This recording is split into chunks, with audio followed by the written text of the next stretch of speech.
Hi! Ako si Brian, isa akong industrial engineer. Sa mga huling buwan ko sa college ay isa akong part-timer ng Move It, which is magic para sa mga gustong mag-part-time. Kasi merong feature yung Move It na kung saan mo lang gusto pumunta, halimbawa papunta ka sa work mo o kaya sa school mo, iset mo lang yung destination mo doon.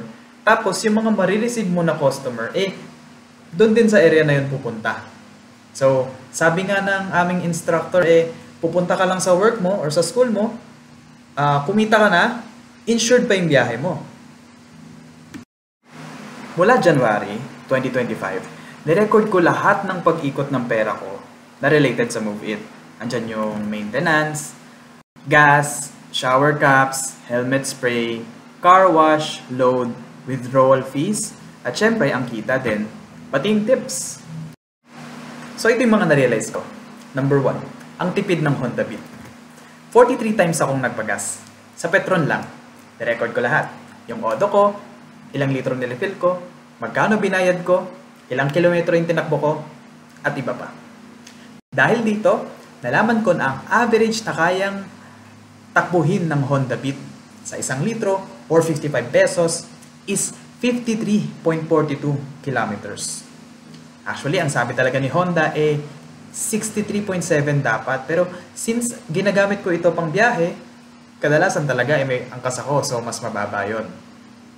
Pero kung tutuusin naman, tipid na yan. Kasi ayon sa Top Gear Philippines, ang Honda Click nga habang wala pang angkas, umaabot na ng 53. So kung same sila ng kinababa, halimbawa, kapag pinang-move it, ganito katipid ang Honda Beat kumpara sa ibang tipid na motor.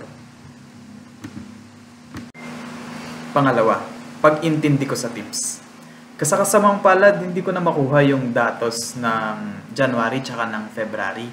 Kaya sa 58 days na nakuha ko na lang sa March at April tayo magbase. So, sa buwan na yun ay nagkaroon ako ng 269 na pasahero at 119 sa kanila ang nagtip. Base doon, pwede natin i-assume na 44% o meron tayong halos 50-50 na tsansa na makatanggap tayo ng tip mula sa isang pasahero. Makikita sa chart na to ang dami ng customers na nag-abot ng tips at kung magkano ang inabot nilang sobra. Makikita din natin dyan na piso hanggang 10 piso ay madaming nag-abot. Siguro madami sa kanila nahiya lang kunin yung sukli. Tapos makikita rin natin na kapag aabot na ng 30 pesos pataas ay bihira na. Pwedeng mag-range ang tips mula piso hanggang 52 pesos. Pangatlo, magkano nga ba ang malinis na kinikita ng isang rider? Pag sinabi kasing malinis, base sa pagkakaintindi ko, yung totoong kinikita ng isang rider.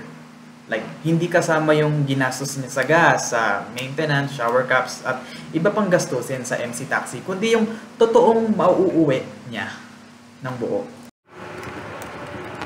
Nilista at inadjust ko ang mga nagastos ko sa pag-operate, which nagtotal siya sa 6,584. Kung ikukumpara ito sa total na kinita kong 42,854 pesos with 21% commission rate, malalaman natin na 15.5% pala ang kagat sa sahod natin pag nagtatrabaho sa Move It.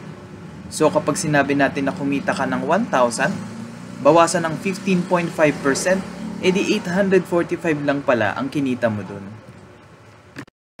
So ito na. Magkano nga ba yung pwedeng kitain sa Move It? Sa Move It, merong tiers na tinatawag kung saan magbabase ang komisyon nila sa'yo, depende kung gaano kadalas kang bumiyahe. Ito yung table.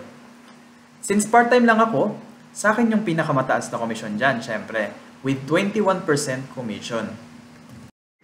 So para malaman kung magkano ang pwedeng kitain sa Move It, ginamit ko yung mga datos kung saan yung mga araw ko na bumiyahe ako ng at least 4 hours. So mga 4 hanggang 12 hours kada araw. Tapos, inalam ko ang kinikita ko kada oras doon, which nag-average sa 196.42 pesos. Walang komisyon. Kapag binawas ang commission at gastos sa maintenance, maaaring asahan na ganito ang kikitain kada tier. Kung ikukumpara sa oras ng isang office worker na 8 hours nagtatrabaho at 21 days pumapasok sa isang buwan, maaaring kumita ang isang movie rider ng 22,000 hanggang 24,000 kada buwan depende sa tier. Bonus na lang ang tips at overtime. Suggest ko po na tignan nyo ang documentation kasi may ibang contents doon na baka hindi interesado yung iba tulad ng magkano yung ginagastos ko sa load buwan-buwan, magkano yung pwedeng kitain sa tips, magkano yung totoong inuuwi ng rider kumpara sa inaabot ng customer, tsaka kung paano ko nakuha lahat ng yun. So yun lang po. Last, bonus na lang, share ko lang yung napansin ko sa syudad ng Caloocan, no? Napansin ko na yung mga barangay pala nila is numbers ang mga pangalan nito, no? So, ito ay isang bagay na para sa akin ay kawili-wili na hindi ko sana siya malalaman kung hindi ako nag-movie it or hindi ako na-expose sa iba't ibang syudad. Tapos na po ang video. Yung mga personal na datos po na ginamit at kinolekta ko dito, pati na rin yung kompletong dokumentasyon ay naka-upload sa link ng post. At binibigyan ko po kayo lahat ng permiso para gamitin ito kung gusto nyo para makagawa kayo ng mas malalim na analysis or kung saan nyo man gusto gamitin. Salamat!